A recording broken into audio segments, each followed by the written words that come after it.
Hello, my name is Darren Thomas. I am the Director of Educational Research Techniques. In this video, we're going to take a look at some practical examples of evaluating inverse trigonometric functions. So let's go ahead and get started. Now, when we're talking about an inverse trigonometric function, we should first think about what is a trigonometric function. Basically, with a trigonometric function, what you normally begin with is you begin with your knowledge of the degrees. Again, I'm talking about in terms of a right triangle.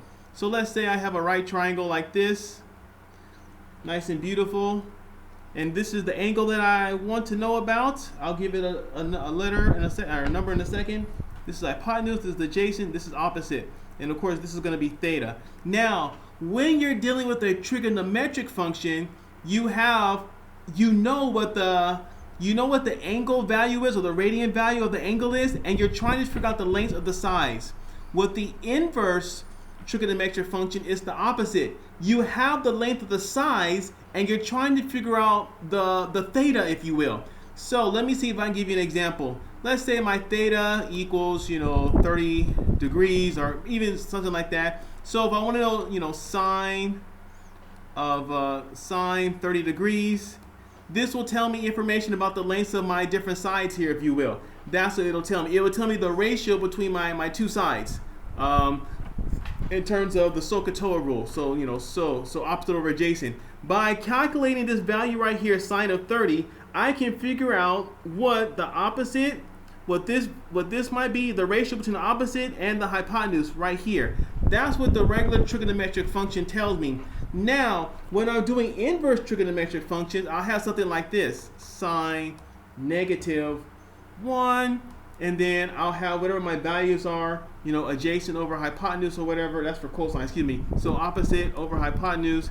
And now this will give me that guy right there. So it's the opposite. So to make it clear, the regular trigonometric function helps you to figure out the lengths of the sides of whatever angle you're working with, while the inverse trigonometric function helps you to figure out what the angle or the radians, the angles, what the angle is, because it could be in radians as well, the angle value inside the actual triangle. Now, having said that, let me give you an example. Now, we're focusing here on the inverse. And so we're going to take a look at arc sine and arc cosine. That's what we're going to take a look at here. So let me go ahead and draw my triangle, if you will. So this is my triangle. Now, this is what we know about the triangle. I want to know the length of this guy. We're going to call him theta. And then I also know that this is going to be a right triangle, by the way. This is going to be 18. This is going to be 24. All right. So we're doing arc cosine first, not arc sine. Actually, I should probably do arc sine first. Let me just change that. So this is going to be 20. And this is going to be 12. All right. So here's what's happening. We want to figure out what is the length of theta. Now, to do that, this is the process we're going to go through.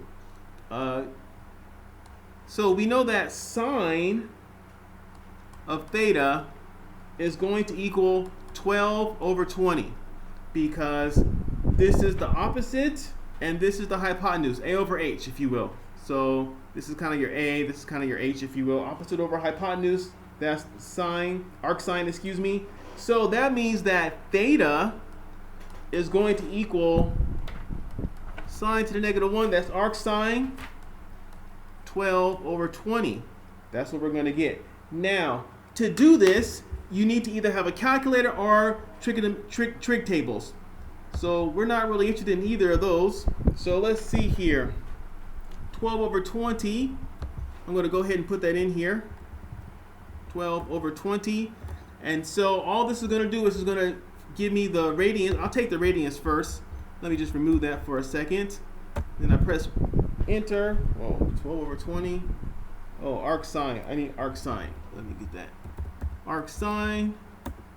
There you go. So our answer is 0.64 radians. Now with this calculator, because it's so amazing, I can convert it right here inside to degrees, and I get the answer of 36.86 degrees.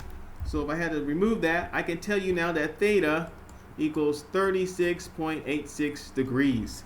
Beautiful. And so now I know what this value is right here. And of course, now if I know what this is, 36 point, you can just basically say 37 to make life simple. 37, of course I could also figure this out if I really desired to. And so now you can see how we didn't figure out how long the opposite, oh, this should be opposite, whew, excuse me, opposite. We didn't figure out how long the opposite length or how long the hypotenuse was. No, that's not what we figured out. What we figured out here was the inverse of that, which was the actual length of the angle inside this actual triangle. Now, let's do one more example. This time, we're going to take a look at using arc cosine. It's not that much of a difference. It's just you're using different sides. So here is my triangle. Nothing new here. So this time, the length, this is going to be theta. We're going to have a right triangle, of course. And then our length is going to be 18. This is the adjacent side. 24 is going to be the hypotenuse. Now, following the thought process here, we want to figure out what theta is. So, here's what we can do. So, we know that sine of theta, sine of theta is going to be sine of theta is going to equal adjacent over hypotenuse. It's going to equal 18 over 24. So that means that theta is going to equal arc cosine, that's raised to the negative power here, over 18 over 24. Okay, so I go back here.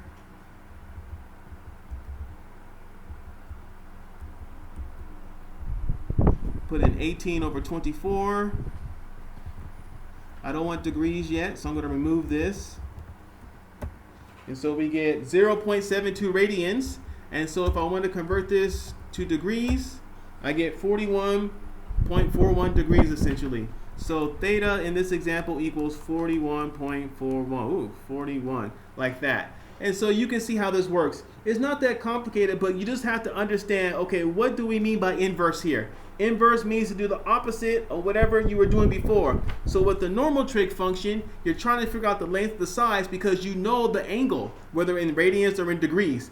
With the inverse trigonometric functions, you know the length of the sides and you want to figure out the value of the angle in terms of degrees or radians. That's the difference. So I hope this video was useful for you and that things made sense and you were able to understand what we were talking about. My name is Darren Thomas. I am the Director of Educational Research Techniques. Take care.